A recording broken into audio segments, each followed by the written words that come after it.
just add one thing.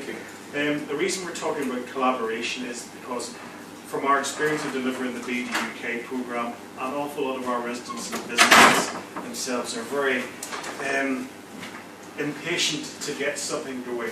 We have a nominal deadline of June 2023 for all monies to be expended by, so it's in keeping with ERDF requirements. That's of course because we're leaving the European Union, so that's why we have the ultimate deadline. But there's a degree of urgency across our businesses and our residents. That's why we like the thought. If you can deliver it all yourself across 1 or 5 lots, that's all very well and good. We just made that suggestion about collaboration, just for the critical mass to be able to get this thing moving as quickly as possible.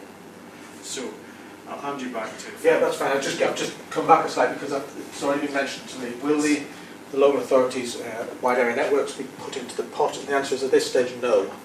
Each of the local authorities has their own relationship in terms of their WAN, and it would be very difficult at this stage to coordinate those as they come up for renewal. There may be something I would consider in the future, but today, no. It's not on the table. Okay, timescales then. So this is part of the process. The details are already out, but we're looking for you to submit your SSQ, aren't you? Selection questionnaire. The selection questionnaire. Selection questionnaire. Right, what's the other S for then? Anyway, it's so good to make it twice, 2 selections, there you go. So we're looking for the August... Self-selection. Self-selection questionnaire, thank you very much. August the 6th, 2019, which happens to be my wedding anniversary, but that's purely coincidental. There you go. We're going to assess those and come up with a short list of people to put forward to the ITT, and we'll be submitting that on August the 20th of that month, and we'll have just over a calendar month to complete the ITT submission. And then we're giving ourselves a considerable amount of time for bid assessment, because we may need to come back and ask qualifying questions, etc., etc. And then we'll appoint the contract for the back end of October, with the Alcatel standstill period, 10 days, and be looking to award the contract around this time in order for it to get going in the middle of November. So they are quite tight timescales, and we'll need to be on the mettle to get those done. But Keith's up for it, and there we go. So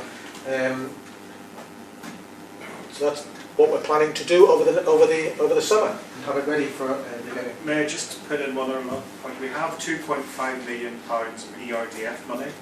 We will be expecting at least 40% match from the private sector, from those organisations, but that doesn't necessarily mean that's an equal divvy up of £500,000 per lot area, because as you've seen, there's a great array of difference in the gap which needs to be addressed across these areas.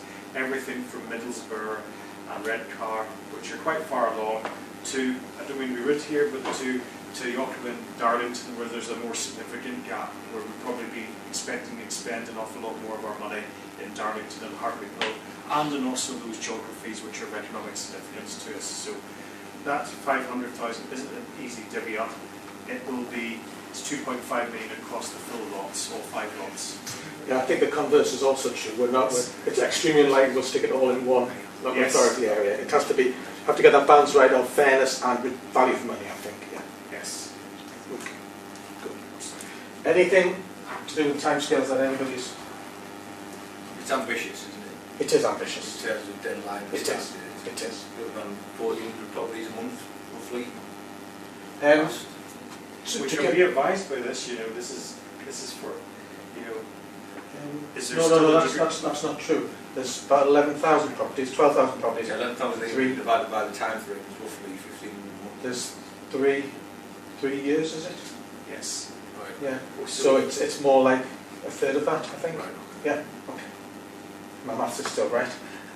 12,000, that's 1,000 a year. 333 a month, something like that. Yeah. It is ambitious, and it may be that we won't get to the 100%, but every property we do is a lot closer to that. Do we have any discussion on the type of technology we're allowed to use under this programme?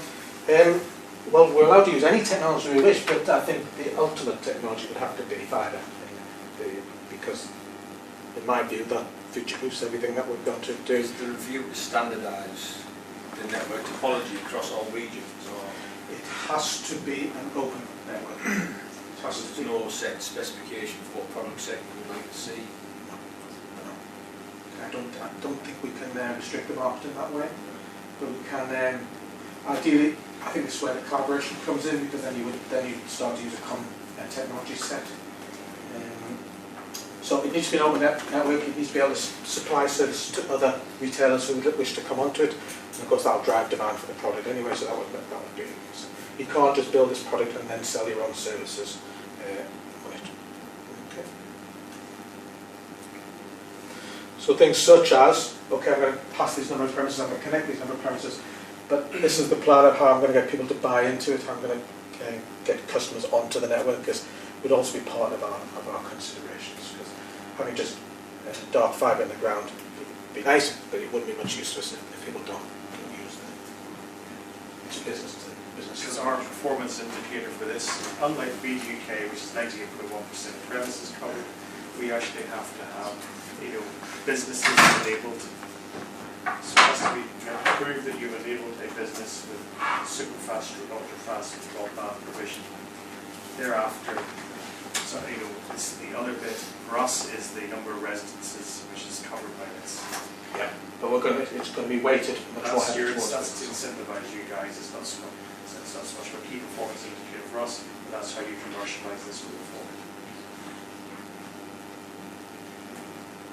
Okay, I think that the formal bit of our finished, but now I'll just open the floor to see if there's any other questions that we haven't covered. Bill, for the VRDF money, is any predetermined or pre-agreed drawdown of the funding? We tend to have that as, got to draw down so much in certain years or whatever, don't they, which drives how whoever builds it. I'm not aware of any, but I think that's something we need to check. You're right, there is usually a drawn down effect on percentage up front. It would be about 10 to 20 to 30% of the very most up front, but you'd be between us and you, we'd be cash flowing this for you. It's up to us to do the drawdown with the ERDF. You wouldn't be an individual applicant. You will be working with us as a partner, and it's up to us to cash flow and to manage that relationship with the ERDF monies. So in essence, this is a relationship between the combined authority, local authorities, who just happen to be using the ERDF money. So please put that out of your mind, rather just to focus that there has to be this focus upon business premises. Don't worry about the actual reality of the regulations about how you manage an ERDF program. That's for us to do. Yeah, it's more about the fact that they tend to sort of try and drive local bodies to spend so much money in so many certain calendar years or whatever to a certain profile. That tends to then drive the delivery program. That's all. Well, this is the purpose of an exercise like this today, this kind of market testing approach, and also what you come back with in your submission, because we have to be frank here, we haven't received the ERDF money informally yet. This will be part of the business case for, when we apply for the ERDF for this support, we will be able to do the pipeline of the rollout of the program from the feedback we get from this procurement exercise. And so that will inform it rather than the other way around. You will be assisting us to be identifying the timeline for delivery. Am I right in thinking though that you won't get the RDF money up front? They won't provide liquidity for you to No, they don't do that. It'll be after the event. They do have some upfront money for the management of the program, but in essence, this is between us as an organisation. We will cash flow this and get the money back from ERDF. This is a relationship between you. You don't have to, in essence, worry about the ERDF requirements. It's much more about how you deliver this procurement exercise. So you had a question? Yeah, I was going to ask if anyone had done any qualitative or objective research into whether there is the demand for the businesses to which we're going to provide the network to. There may very well be the demand, but I guess my question is there the financial capability of those businesses in order to be able to pay for a fibre connection and then the operating costs associated with that? We're all very enthusiastic about putting fibre everywhere, but I wonder if there's that economic drive and ability for people to do it. I'll be frank with you. We have had business surveys in the past where one of the top priorities has always been everybody owns broadband, but often they're not prepared to pay for it. As we've seen with the rollout of the broadband vouchers, which a number of you have critiqued in the past, we felt this was a better approach to being able to deliver this because you're the one who is setting the price, the cost to these companies. So the bottom line is, yes, survey responses have said there's a demand for it. We haven't been able to quantify that element of demand going forward. Broadband vouchers haven't been successful in the past. This is why we're hoping this new approach might allow us to be able to get infrastructure in the ground. That's why we think you can offer a much more commercially oriented. We think that you will be more responsive than a ERDF broadband voucher could possibly be. I think it's also it's worth saying that there are significant parts of the area where there are no businesses at the moment around about the airport and the SSI site. So there is no demand there. We're trying to use the broadband to generate, to get businesses to come in. So it's all aspects of this. If you build it, they will come. Something along like that. Well, if we don't build it, they won't come. Let's put it that way. Yeah. It's a key factor for several industrial estates which are currently on the funding programme from the Timescales Combined Authority, which have to be created without this pre-requirement of fast broadband. They don't have really a chance here on to actually sell anything. No, absolutely. And if you look at some of the businesses that the region is extremely strong at, process engineering, advanced manufacturing, health, etc., etc., these are all going to be driven by access to increasing digital services. So these businesses are not going to be able to grow and to go through the stall if we don't provide this. And then you have to think wider as well. As the digitisation process is going on with faster speeds, well, it's only a matter of time. You want to be part of the solution very early on rather than too late. We've identified a number of those enterprise parks across this area which are significantly curtailed by it. You know, I can understand we have 17,500 companies across the region. We're expecting you probably to be delivering this to about 1,000 companies at the very most across this area. But 400 or 500 of those are well-established companies who are actually having an infrastructure problem. There is nascent demand there from them, so it shouldn't be too difficult to be getting into those sort of places. It's an infrastructure solution which we're after.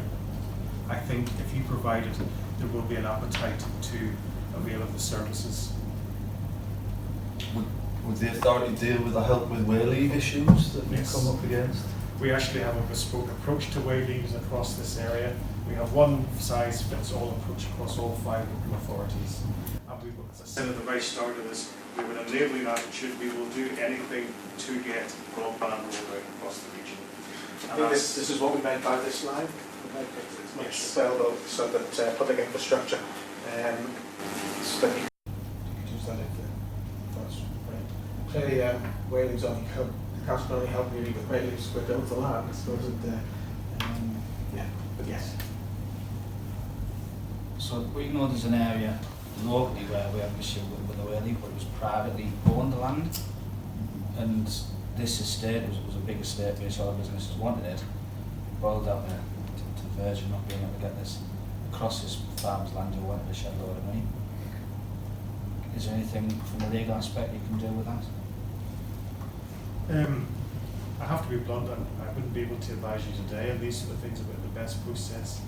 That's part of this.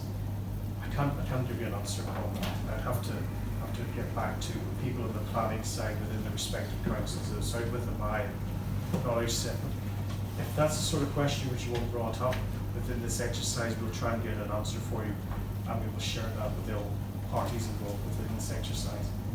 So apologies, I can't give you an answer today, but we will look into any identified constraints which you bring up.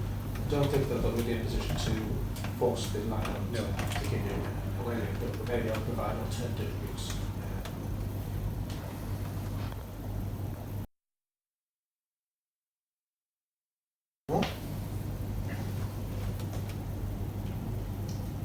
Sure. Well, we've done that very efficiently within the time frame there. You know, I don't want to labour this too much. You've seen the information. We will happily share the presentation. You have the contact names in the back of this presentation. If you have any questions which we can't answer today, or you want to talk to us one-on-one, we will be happy to address any issues which you have across this. But we would strongly encourage you to bid for this. There is an appetite within the local authority to make sure that we've got broadband. Residents are crying out for it, businesses need it, and I think this is a good opportunity for us to be putting in full fibre across the Tees Valley and making future-proofing it. Okay, well, thank you very much for your time today. Myself and Phil Yorkham will be here for a while longer. We're happy to stay here till about 3 o'clock if you want to have a private chat with us, or you've got our email address. Send me the question in the first instance, or via Mandy, who's our procurement expert down there.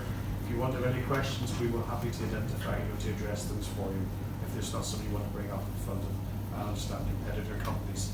Okay. Thank you. John's going to you're going to edit this video by the end of this week or something, and we'll send you the link to this just in case any points you need to go through. Well, thank you very much for your time. Okay.